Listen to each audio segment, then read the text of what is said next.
I've been talking about it for a while, guys, and in today's video, we're finally going to be getting the WRX tuned. I apologize for some of the jello looking footage in this video. My IBIS was turned on and I wasn't aware of the jello problem with wide angle lenses. The next video, this issue will definitely be fixed. Let's continue the video. You see, the original plan from the beginning was to put the JDM EJ205 in the WRX and to just get it tuned and run it off of the stock US ECU. But plans have changed just a little bit. I've been doing some research recently and I came across something that I actually didn't know.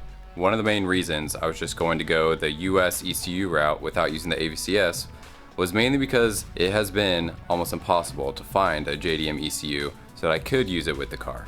I had some free time and I was doing some research and I came across a company called iWire. They do a lot of wiring solutions for JDM applications for getting the AVCS to work. So it actually states in their facts page that as long as you don't have any TGVs, you can actually use a STI JDM ECU in order to run the AVCS, which I had no idea. And it just so happens that the STI ECUs are a little bit easier to get your hands on. So with a little bit of looking, I was actually able to find a V8 STI ECU. So because of this, let me give you a little rundown of what we need to do to the Subaru in order to get it tuned.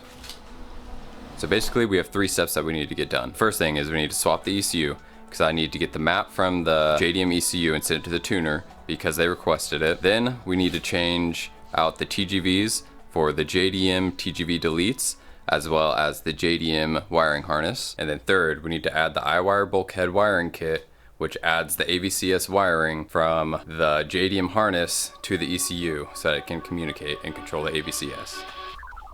The first step is getting the ECU out, which is under the passenger footwell. It's just covered with a metal plate held in by 10mm bolts. Super easy to get to.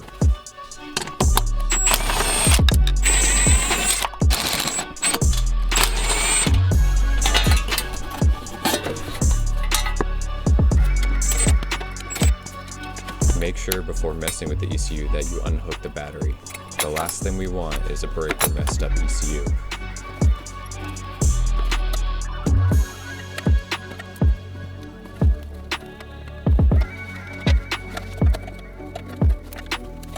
The JDM ECU is plug and play. Before you try and flash anything on the ECU, you need to make sure you connect the little green connectors under the driver's side dash as well as connect the little blue jumper plug. Using ECUFlash, I was easily able to read the map from the ECU.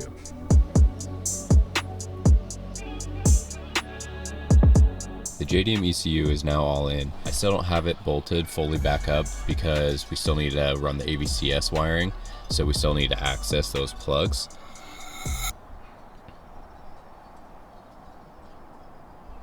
So I pulled the old map from the JDM ECU and was able to send that into my tuner, and he sent me the new map back. So that's all ready to go and ready to flash. I was having some computer issues, which is why you might be able to tell it's a new day. I figured it all out and got it all fixed. So now let's start tackling this AVCS wiring and then everything in the engine bay, and let's get this thing done. The perfect and easiest spot to run the wires is through the firewall grommet on the passenger side. It's easier to access and get to if you fully remove the glove box.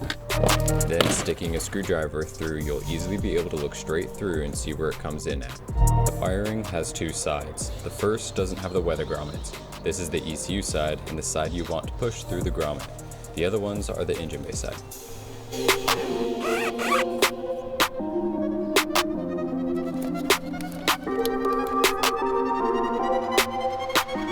iWire provides you with a wiring schematic to follow. You just have to push the wires into place until you hear them click and lock in. Give them a little tug to make sure they won't come out.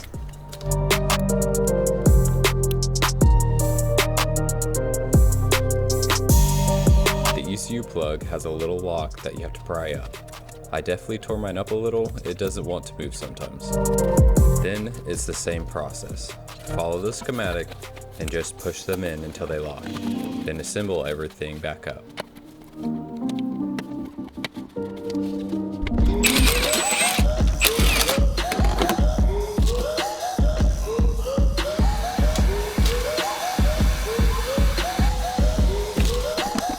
Removing the intake is a bit of a process, and you're going to lose a little bit of coolant in the process. You have to remove the intake and the upper coolant reservoir. Then it's easiest if you pull the accessory belts and start removing the alternator, AC pump, and power steering pump. Now that the ECU and the wiring is all done and buttoned up, it's time to get the intake and the TGV swapped. So far, up to this point, everything's pretty straightforward until you get to the power steering pump. This guy has 3 bolts that you have to take off.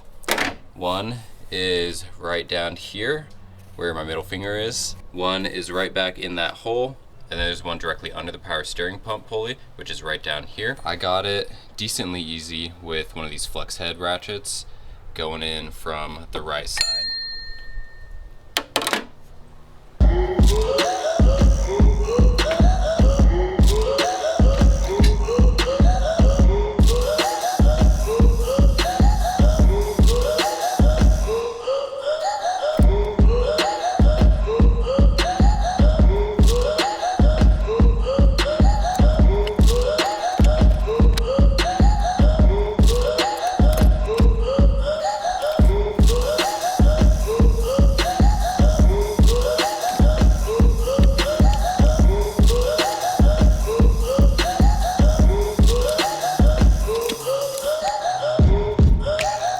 I took the 8 bolts holding the TGVs and the intake to the block. Unfortunately, my camera wasn't recording when I did that. I thought it was, but at this point, everything should be disconnected and done, and we're ready to pull the intake. If anything else is still connected, we can just kind of take it off as we go, but we should be good.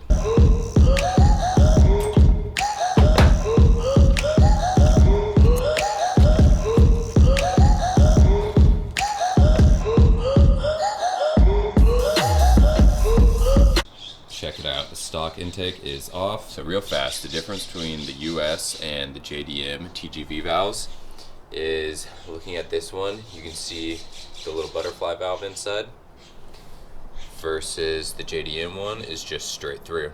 So the reason you have to swap the TGVs is because the JDM STI ECU doesn't have the hardware to run the TGVs, but it does have the hardware for the AVCS.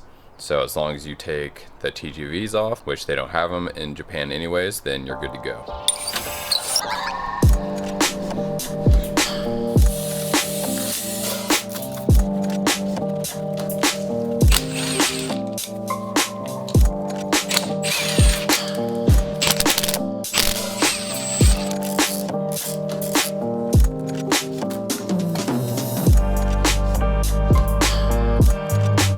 Intake is all done. I have the TGVs on, all bolted up, and then I have the JDM wiring harness all put back on as well.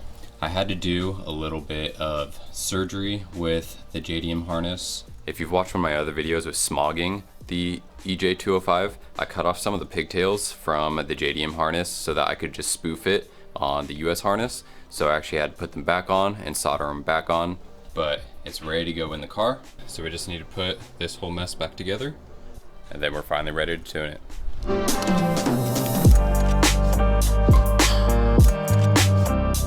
Well guys, we unfortunately ran into an issue which basically completely halts the progress. The stock turbo inlets kind of suck as it is anyways, but when I was putting mine back on, it finally just completely ripped and gave out.